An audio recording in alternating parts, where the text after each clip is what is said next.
Dear students of class 5th, today I shall teach you SST chapter number 4. The chapter name is Democratic Republic of Congo, the land of dense forests. इस lesson का नाम है democratic Republic of Congo और इस देश में घने जंगलों के विषय में भी हम पढ़ेंगे।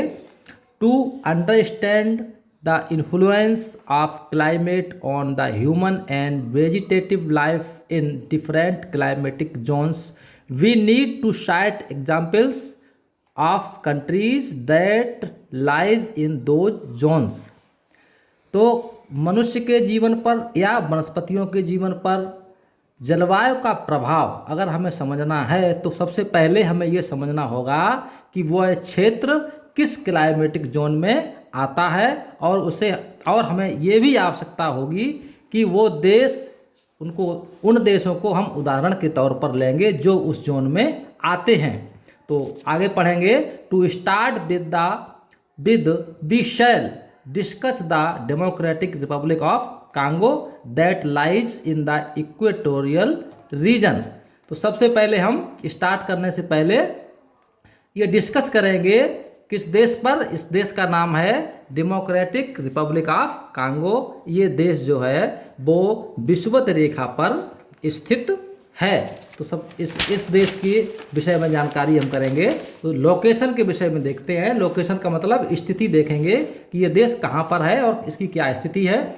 The equator passes through this country. इस देश के ऊपर से विषुवत रेखा गुजरती है, अर्थात कांगो देश के ऊपर से विषुवत रेखा गुजरती है। It is one of the largest countries of Africa.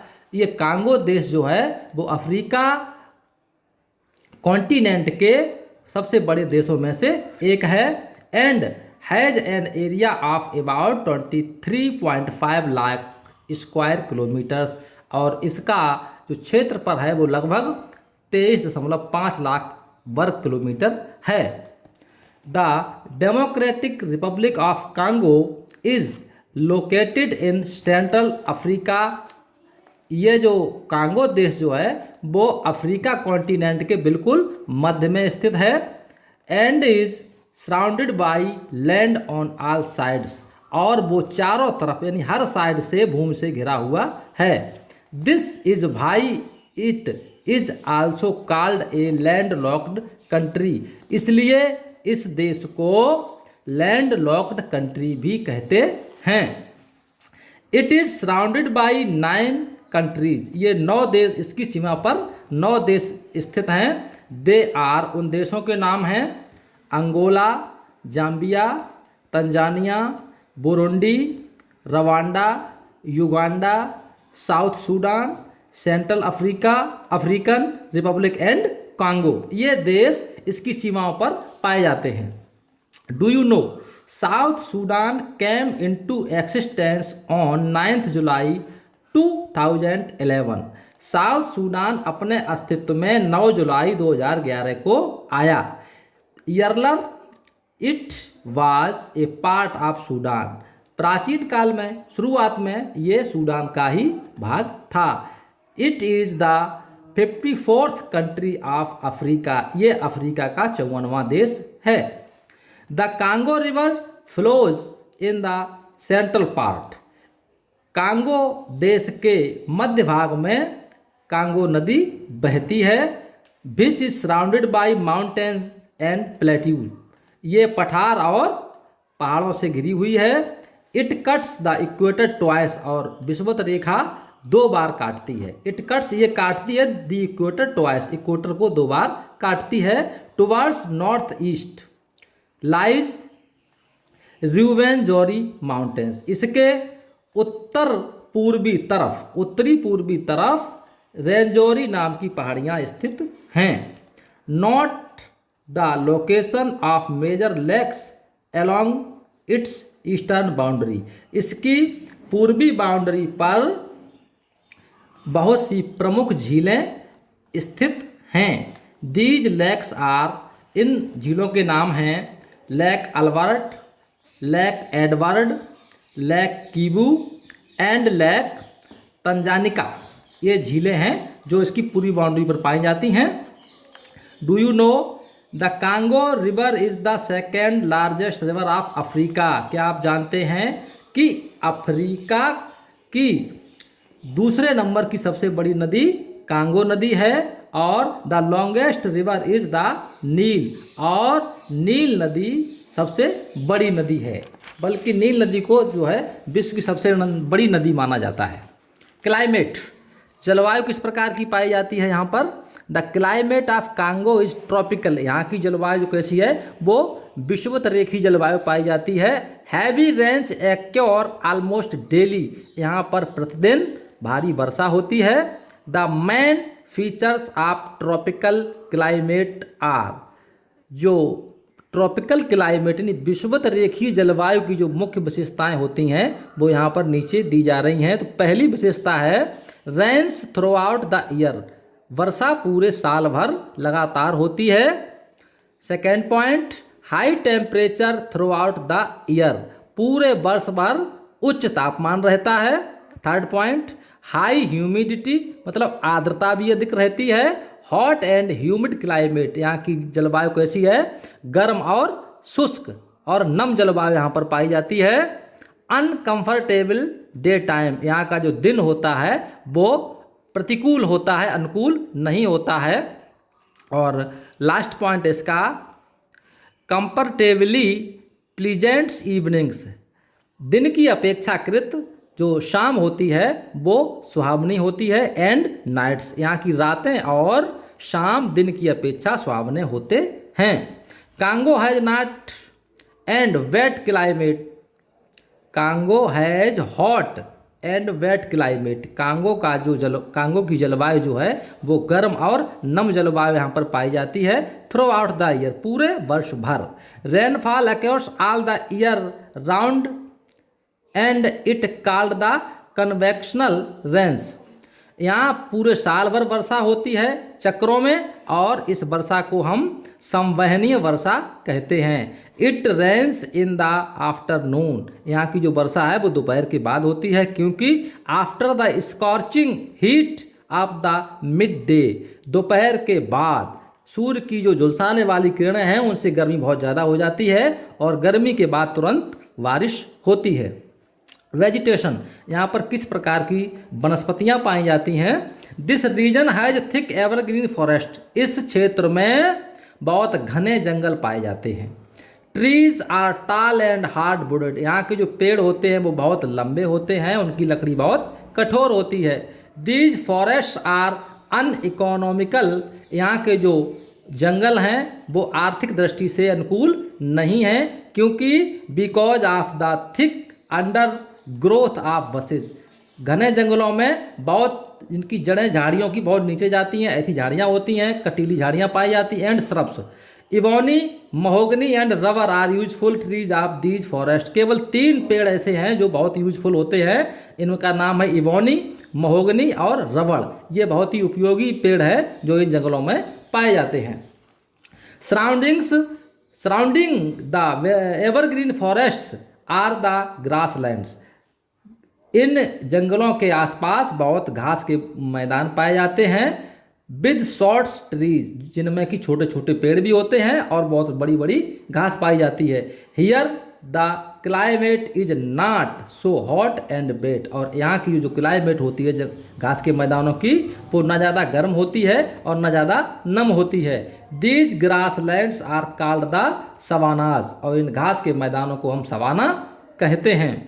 Wild life, यहाँ पर किस प्रकार के जंतु पाए जाते हैं? Many types of animals and birds such as monkeys, gorillas, pigeons, chimpanzees, baboons, okapi, a horse like animal, deadly insects and python snakes are found in these thick forest, इन घने जंगलों में विभिन्न प्रकार के जंतु पाए जाते हैं, विभिन्न प्रकार की चिड़ियाँ पाई जाती हैं, जैसे बंदर, गोरिल्ला, कबूतर, चिंपांजी, बेबून्स, ओकापी जो घोड़े जैसा जानवर होता है, ये सब पाए जाते हैं। बहुत सारे कीड़े मकोड़े पाए जाते हैं। Python snakes and found these thick for, इन घने जंगलों में सांप इत्यादि बहुत बड़ी मात्रा में पाए जाते हैं। सर्च मिरर में देखेंगे कन्वेक्शनल रेन क्या होती है। Type of rainfall specially in tropical areas where ground is heated from the hot सन।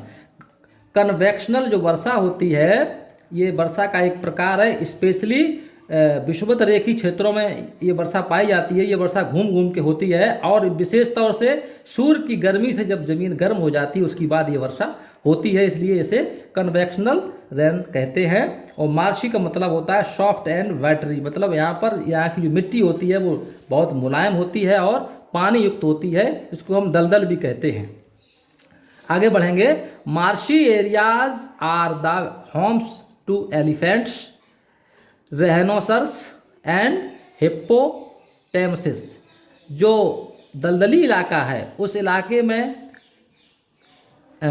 इसका घर मानते हैं हम 3 जानवरों का। इसमें खास तौर से हाथी, गैंडे और हिप्पोटेमसिस नाम की जो जानवर है, ये 3 जानवर दलदली इलाके में पाए जाते हैं। Large varieties of birds are also found here, और बहुत बड़ी मात्रा में बहुत बड़ी प्रजातियों में यहाँ पर चिड़ियाँ पाई जाती हैं। Do you know the thick forest of the Congo are called evergreen forest. यहाँ के जो जंगल हैं उनको एवरग्रीन या सदाबहारी वन क्यों कहा जाता है? देखो बता रहे हैं, बिकॉज क्योंकि the trees do not shade there leaves at the same time. यहाँ के जो पेड़ हैं उनकी पत्तियाँ एक साथ एक समय पर नहीं गिरती हैं या पतझड़ नहीं होता है। It becomes difficult even for the sunlight to pass through the canopy of leaves of tall trees in the jungles. इन पेड़ों की पत्तियां शंकुआकार में इतनी घनी हो जाती हैं ऊपर कि सूर्य की रोशनी या सूर्य की किरणें जमीन तक नहीं आ पाती हैं। लाइफ ऑफ पीपल, यहाँ के लोगों का जीवन कैसा है, जनजीवन के विषय में पढ़ेंगे। Congo got independence in 1960।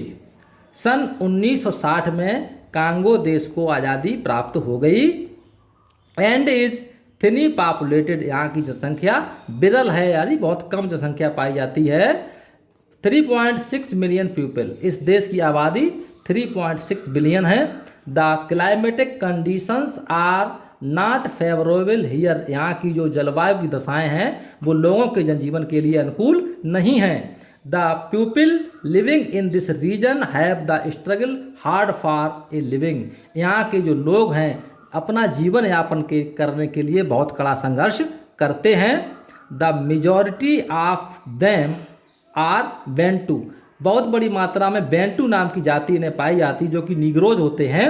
They are टाल, वो काफ़ी लंबे होते हैं। एंड हैव क्यूरली हेयर, और इनके बाल भी होते हैं घुंघराले टाइप के।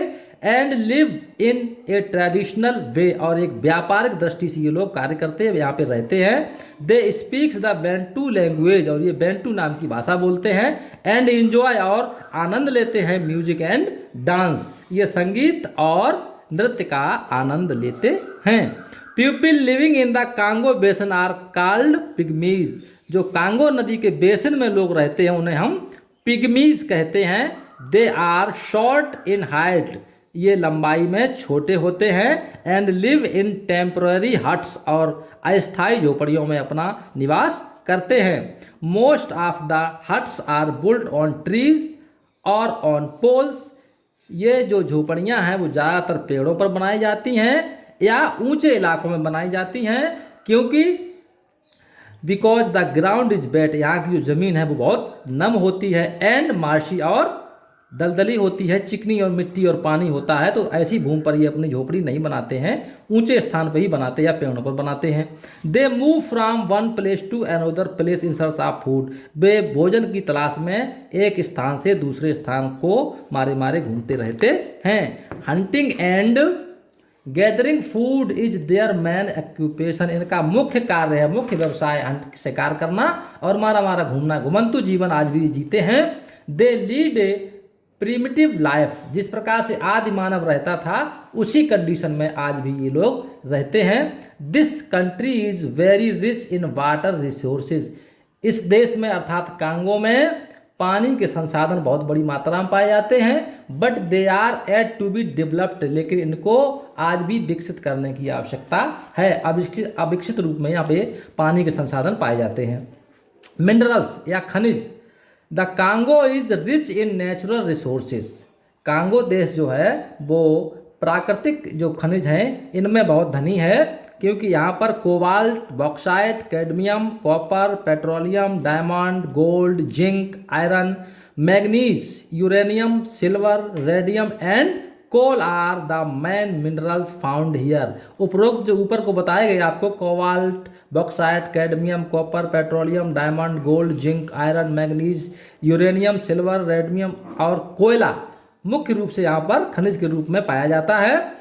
The Congo region is a leading producer of hydro electricity in the world, पूरे विश्व में जल विद्युत शक्ति में कांगो का स्थान नंबर 1 माना जाता है।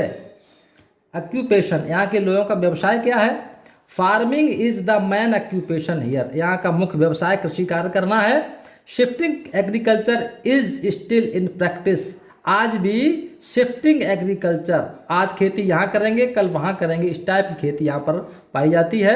मुख्य फसलें इसमें हैं, major food crops are rice, maize, sugar cane and cassava, चावल, गन्ना, मक्का और कैसावा। कैसावा एक ऐसी फसल है, कैसावा इज द रूट क्रॉप, ये इस फसल जो है इसका जड़ का इस्तेमाल होता है। And is the main food of the people, cassava के द्वारा ही लोगों का मुख्य भोजन प्राप्त होता है। कॉफ़ी, तंबाकू of this region are the cocoa cash crops are this region, ये कैसावा तो खाने वाली चीज़ हो गई। कैश क्रॉप में आप देखेंगे cash crop of this region are cocoa, coffee, तंबाकू, कॉटन, रबड़ एंड ऑयल पाल्म और तेल से संबंधित चीज़ें। Fish is an important part of their diet, अपने भोजन के लिए मछली ये लोग आयात करते हैं, बाकी चीज़ें यहाँ पर पाई जाती हैं।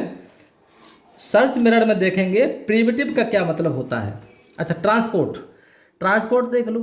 Transport system is not well developed as it is difficult to construct roads and railways, यहाँ का जो परिवहन का जो व्यवस्था है वो विकसित नहीं है, क्योंकि यहाँ पर सड़कें बनाना या रेल की पटरी बिछाना बहुत ही असुविधाजनक है।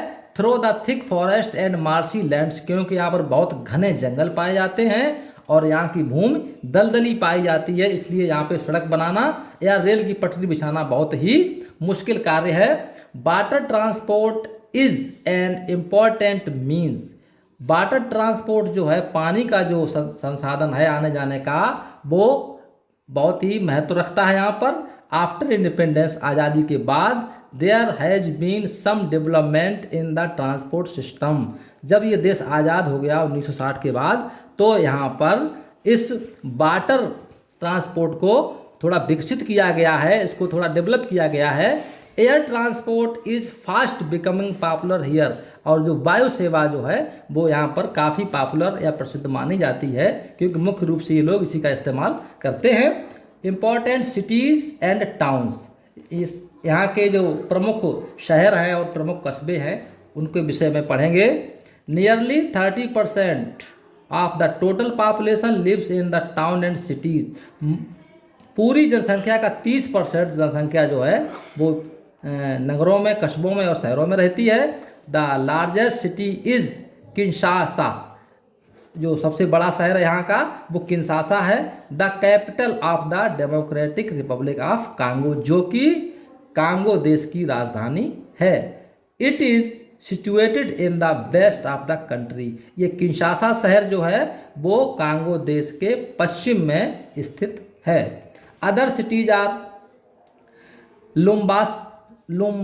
लुबुम्बाक्सी, Katanga, Kisangani and Matadi. Matadi is the main sea port, ये जो शहर बताए गए हैं लुबुम्बाक्सी, कटंगा, किंसांगी और Matadi. Matadi is the main sea port, ये जो है मिटाठी क्या है, ये पत्तन है, समुद्री पत्तन, यहाँ पे समुद्र के जो जहाज है वो रुका करते हैं। इसको आप देख सकते हैं, किंशासा सिटी का चित्र भी दिया गया है। डू यू नो, क्या आप जानते हैं, democratic Republic of Congo was called जायरे। पहले इस देश को हम जायरे कहते थे, इसका नाम जायरे था। सन 1971 से 1977 के बीच में इसे हम जायरे कहते थे। It was earlier known as Belgian Congo, और इससे भी पूर्व हम इसे बेल्जियन कांगो के नाम से जानते थे। पॉलिटिकल सिस्टम, यहाँ की राजनीतिक तंत्र जो है वो किस प्रकार का है। It is a democratic Republic, ये एक गणतंत्र राज्य है। पीपल इलेक्ट द गवर्नमेंट, लोग अपनी सरकार को चुनते हैं। As well as the head of the state, यहाँ का मुखिया का जो चुनाव है वो जनता के द्वारा होता है, अपनी सरकार का चुनाव जनता स्वयं करती है। Can you name the present head of this state, क्या आप वर्तमान मुखिया का नाम जानते हैं। प्रिमिटिव का मतलब होता है एशियंट और ईयरली, इसका मतलब होता है प्राचीन। प्रिमिटिव का मतलब अत्यंत प्राचीन। और डेमोक्रेटिक रिपब्लिक का मतलब होता है, democratic means having elect government, democratic का मतलब होता है अपनी सरकार स्वयं चुनना। एंड रिपब्लिक मीन्स, रिपब्लिक का मतलब होता है head of the state who is the also elect, देश के जो मुखिया होता है उसका चुनाव जनता के द्वारा होता है, इसे हम रिपब्लिक या गणतंत्र कहते हैं। तो आपका ये लेसन अब समाप्त हुआ। किसी भी समस्या के लिए आप कमेंट में लिख सकते हैं, और अगली पीडीएफ में आपको इसके क्वेश्चन आंसर वगैरह भी दिए जाएंगे। लेसन को रिवाइज करें। Thank you, all the best.